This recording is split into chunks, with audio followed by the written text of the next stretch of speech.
வணக்கம். TamilVetrilai சமையலுக்குள்ள போலாம் வாங்க. நம்மளோட சேனலை ஃபர்ஸ்ட் டைமாக பார்க்குறீங்க அப்படின்னா சப்ஸ்கிரைப் பண்ணுங்கள், பெல் சிம்பிளை கிளிக் பண்ணுங்கள், ஆல் பட்டனை செலக்ட் பண்ணிட்டு இருந்தாங்க. இன்றைக்கி நம்ம என்ன ரெசிபி பார்க்க போகிறோம் அப்படின்னா எக் பிரியாணி பார்க்க போகிறோம். அது எப்படி செய்யுதுன்னு சொல்லிட்டு பார்க்கலாங்க. ஒரு பேன் வச்சுக்கோங்க, கொஞ்சமாக ஆயில் சேர்த்துக்கோங்க. ஆயில் ஹீட் ஆயிடுச்சு. இப்போ நம்ம வந்து மசாலா சேர்த்துக்கலாம். கொஞ்சம் மஞ்சத்தூள் சேர்த்துக்கோங்க, கொஞ்சம் உப்பு சேர்த்துக்கோங்க, கொஞ்சம் மிளகாத்தூள் சேர்த்துக்கோங்க. ஒரு 1/4 ஸ்பூன் போல் மிளகாத்தூள் சேர்த்துக்கோங்க. அடுப்பை ரொம்ப குறைச்சி வச்சுக்கோங்க. இதை லைட்டாக வந்து நம்ம ஃபஸ்ட்டு எண்ணெயில் பரட்டி எடுத்துக்கணும். பரட்டினதுக்கப்புறமா நம்ம வேக வச்ச முட்டையை உள்ளே சேர்த்துக்கலாம். நான் வந்துட்டு 4 முட்டை எடுத்திருக்கேங்க. 4 முட்டையை வேக வச்சுட்டு தோலெல்லாம் நல்லா சுத்தமாக எடுத்துட்டு அதில் லைட்டாக கீரல் போட்டு இப்போ நான் மசாலாக்குள்ளே சேர்த்துருக்கேன். உங்கள் வீட்டில் எவ்வளோ மெம்பர்ஸ் இருக்காங்களோ அதுக்கு தகுந்த மாதிரி நீங்கள் வேக வச்ச முட்டை உள்ளே சேர்த்துக்கலாங்க. அவ்வளோதான். இந்த மசாலாவில் எக்கை நல்லா பரட்டி எடுத்துப்போம். ஏன்னா இந்த வெறுமனே நம்ம முட்டையை வந்து நம்ம பிரியாணியில் சேர்த்தோம் அப்படின்னா மசாலா உள்ளே இறங்கியிருக்காது. இப்படி நம்ம மசாலா ரோஸ்ட் பண்ணிவிட்டு நம்ம உள்ளே சேர்த்தோம் அப்படின்னா நல்ல ஃப்ளேவர் கொடுக்குங்க. எக்கில் வந்து நல்லா அந்த எசன்ஸ் எல்லாம் நல்லா இறங்கியிருக்கும், சாப்பிட்றதுக்கும் நல்லாயிருக்குங்க. மேலால் மல்லி இலை போட்டுக்கோங்க, அதையும் சேர்த்து நல்லா பரட்டி விட்டுடலாம். ஒரு 2 நிமிஷம் 3 நிமிஷம் போல் இந்த மாதிரி பரட்டி விட்டுக்கிட்டே இருங்க. அவ்வளோதான், எக்கு மசாலாவில் பரட்டி ரெடி ஆயிடுச்சுங்க. இதை நம்ம அப்படியே பேனோட தனியாக வச்சுருவோம். அடுத்தது நம்ம பிரியாணி ரெடி பண்ணிவிட்டு அதுக்கப்புறமா எக்கு நம்ம உள்ளே சேர்த்துக்கலாங்க. குக்கர் வச்சுட்டு தேவையான அளவு ஆயில் சேர்த்துக்கோங்க. உங்களுக்கு நெய் சேர்த்துற மாதிரி இருந்தால் கூட நீங்கள் ஆயில் கொஞ்சம் கம்மி பண்ணிவிட்டு அதுக்கு ஈக்குவலாக நெய் கூட சேர்த்துக்கலாங்க. நான் வந்துட்டு 1 ஸ்பூன் அளவு சோம்பு எடுத்திருக்கேன். ஒரே ஒரு பச்சை மிளகாய் எடுத்து 1 பாதியமாக இடித்து இப்போ நம்ம உள்ளே சேர்த்தாச்சு. இதை வந்து லைட்டாக பரட்டி விட்டுடலாம். எண்ணெய் ரொம்ப காஞ்சோன்னு இதை உள்ளே சேர்த்திங்கன்னா சீக்கிரம் தீஞ்ச மாதிரி ஆயிரும். எண்ணெய் கொஞ்சம் காஞ்சோன்னு அடுப்பை ஃப்ளேம் வந்துட்டு ரொம்ப குறைச்சி வச்சுக்கோங்க. அதுக்கப்புறம் நம்ம ஸ்பைசஸ் எல்லாம் உள்ளே சேர்த்துக்கலாம். ஒரே ஒரு ஸ்டார் மொக்கு போட்டுக்கோங்க, ஏலக்காய் 1 லைட்டாக தோல் உரித்து போட்டுக்கோங்க, 2 துண்டு பட்டை சேர்த்துக்கோங்க, 3 கிராம்பு போல் சேர்த்துக்கலாம். அதுக்கப்புறம் ஒரே ஒரு மராட்டி மொக்கு, ஒரு 2-3 பிரிஞ்சி இலை சேர்த்துக்கலாங்க. நான் வந்துட்டு குட்டியாக இருக்கனால ஒரு 2-3 சேர்த்துருக்கேன். நீங்கள் பெரிய இலையாக இருந்ததுன்னா 2-3 கிள்ளி கூட சேர்த்துக்கலாம். 2 பச்சை மிளகாய் நான் முழுசாக தான் போட்டிருக்கேன், கீரி போடலை. இதை லைட்டாக பரட்டி விட்டுடலாம். கீரி போட்டோம் அப்படின்னா ரொம்ப காரமாக இருக்க மாதிரி இருக்கும், நீங்கள் பார்த்துட்டு சேர்த்துக்கோங்க, ஓகேங்களா? ஏன்னா ஏற்கனவே நம்ம வந்துட்டு ஒரு பச்சை மிளகாய் 1 அதிகமாக இடித்து சேர்த்துருக்கோம்ல, அதுவே ரொம்ப காரமாக இருக்கும். குழந்தைங்களுக்குலாம் கொடுக்குற மாதிரி பார்த்துட்டு சேர்த்துக்கோங்க. 2 பெரிய வெங்காயம் நீல வாக்கில் ஸ்லைஸ் பண்ணி வச்சுருக்கேன், அதுவும் நம்ம போல் சேர்த்துக்கலாம்.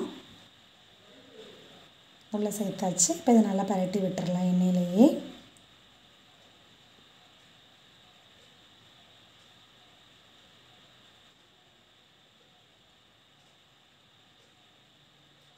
அவ்வளோதான். இதே போல் வெங்காயம் நல்லா எண்ணெயில் பரட்டி விட்டுறலாம்.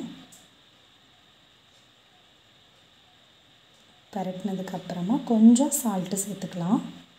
வெங்காயம் தக்காளி நம்ம இனி சேர்க்க போகிறோம் இல்லைங்களா, அது சீக்கிரம் வணங்குறதுக்காக கொஞ்சம் மஞ்சள் பொடி சேர்த்துக்கோங்க.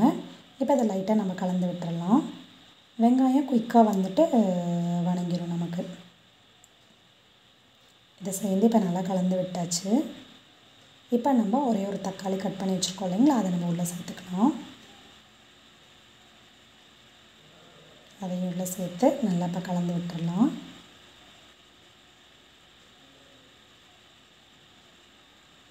கலந்து விட்டாச்சு. இப்போ நம்ம வந்து இஞ்சி பூண்டு பேஸ்ட்டு சேர்த்துக்கலாம். அது இஞ்சி பூண்டோட பச்சை வாசனை போகிற வரை நல்லா பரட்டி விட்டுருங்க.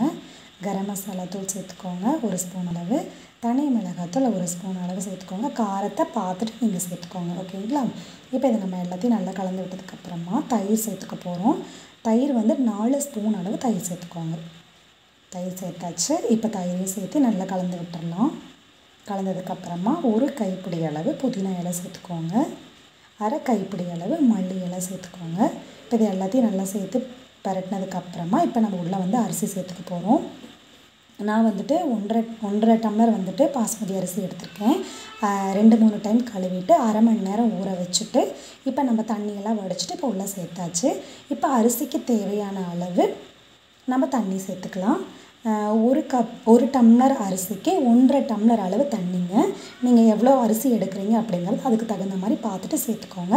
நான் வந்து 1.5 கப்புக்கு 2.25 டம்ளர் வரையில் தண்ணி சேர்த்துக்கிட்டேன். இப்போ நான் உப்பு பார்த்துட்டு உப்பு சேர்த்துக்கிட்டேன். நான்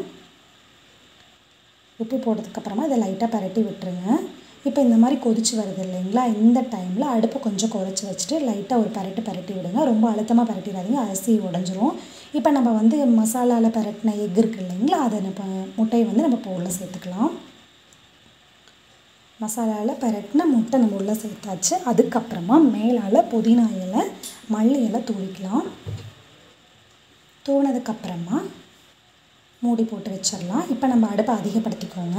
கரெக்டாக ஒரே ஒரு விசில் வந்தோடனே அடுப்பை ஃபுல்லாக குறைச்சி 2 நிமிஷம் வரையில் வச்சுருங்க. அப்போ தான் நமக்கு சூப்பராக ரெடி ஆகிருக்கும் பிரியாணி. அவ்வளோதான், டக்கராக ரெடி ஆயிடுச்சு பிரியாணி.